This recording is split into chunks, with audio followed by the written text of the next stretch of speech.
एक दोस्त खड़ा दूसरे दोस्त को बता रहा था, यार मैं तो अपने बेटे से बहुत तंग आ गया हूँ, उसकी शरारतों ने मेरा नाक में दम कर दिया है। कल ही नया मोबाइल लेके आया था, रात उसने पानी के टब में फेंक दिया, फ़ोन ऑफ हो गया है, अब इसे ठीक कराने जा रहा हूँ, पता नहीं ठीक होता भी है कि नहीं। और कुछ दूर फासले पर खड़ा इनकी बातें सुनता हुआ एक शख्स ये सोच रहा था, काश मेरी भी औलाद होती, मेरा भी कोई बेटा होता और वो शरारतें करता तो मैं कभी ऐसी बात ना करता। दोस्तों, हमारी ज़िंदगी में बेशुमार ऐसी चीज़ें मौजूद होती हैं जिनके सबब पैदा होने वाली प्रॉब्लम्स की वजह से हम तंग आए होते हैं, हम उन्हें परेशानी का ज़रिया समझ रहे होते हैं, हालांकि वही चीज़ें दुनिया में बहुत सौ के लिए हसरतें होती हैं। अगर आप इस वक्त जब मेरी बात सुन रहे हैं तो अगर आपके पास फ्रिज में खाने के लिए चीज़ें मौजूद हैं, अगर आपके पास कपड़े पहनने की मुख्तलिफ़ ऑप्शंस मौजूद हैं, अगर आपके पास सोने के लिए आरामदेह बिस्तर मौजूद है, अगर आपके पास छत मैसर है, तो आप दुनिया के 75% लकीस्ट लोगों में शुमार होते हैं।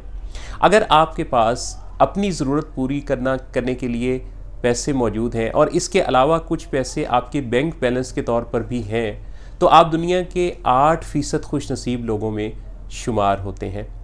अगर आप आज के दिन सेहतमंद हैं, बीमार नहीं हैं, तो आप दुनिया के उन 10 लाख अफराद से ज़्यादा खुशनसीब हैं जो किसी न किसी बीमारी की वजह से इस हफ़्ते दुनिया से रुखसत हो गए। अगर आपको जंगी हालात का सामना नहीं है, अगर आप जेल में नहीं हैं, अगर आपको किसी तरह के तशद्दुद का सामना नहीं है, कहत साली का सामना नहीं है, तो आप दुनिया के उन 50 करोड़ अफराद से ज़्यादा खुशनसीब हैं जिनको इस वक्त इस तरह के हालात का सामना है। और अगर आप मेरी ये बात आसानी से सुन पा रहे हैं तो आप दुनिया के 5% उन लोगों से ज़्यादा खुशनसीब हैं जिनको समात की डिफ़िकल्टीज़ का सामना है।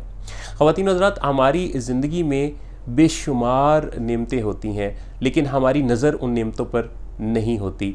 हमारे लिए शिकवा करना आसान होता है, हम शुक्रगुज़ारी करने को बड़ा मुश्किल काम समझते हैं। कई दफ़ा अगर हम अपनी ज़िंदगी का जायज़ा लें तो हमें बहुत सारी ऐसी चीज़ें मिली होती हैं जो हमारा हक़ भी नहीं होती, वो कुदरत की मेहरबानी होती है। हम अपनी ज़िंदगी में ज़िम्मेदारियाँ उठाते हैं, लोगों से मिलते हैं, काम काज करते हैं, मुख्तलिफ़ सिचुएशंस को फ़ेस करते हैं, हैंडल करते हैं। अगर हम इन तमाम कामों को करते हुए जस्ट ग्रैटिट्यूड को इसमें शामिल कर लें तो हमारा ज़िंदगी गुजारने का नज़रिया ही बदल जाएगा। कुदरत की मेहरबानियों और इनायात को रिकग्नाइज़ कर लेने, नोटिस कर लेने, रजिस्टर कर लेने, महसूस कर लेने के नतीजा में हमारी ज़िंदगी में ऐसी बरकत शामिल हो जाएगी कि जो हमें हर लिहाज से माला माल कर देगी।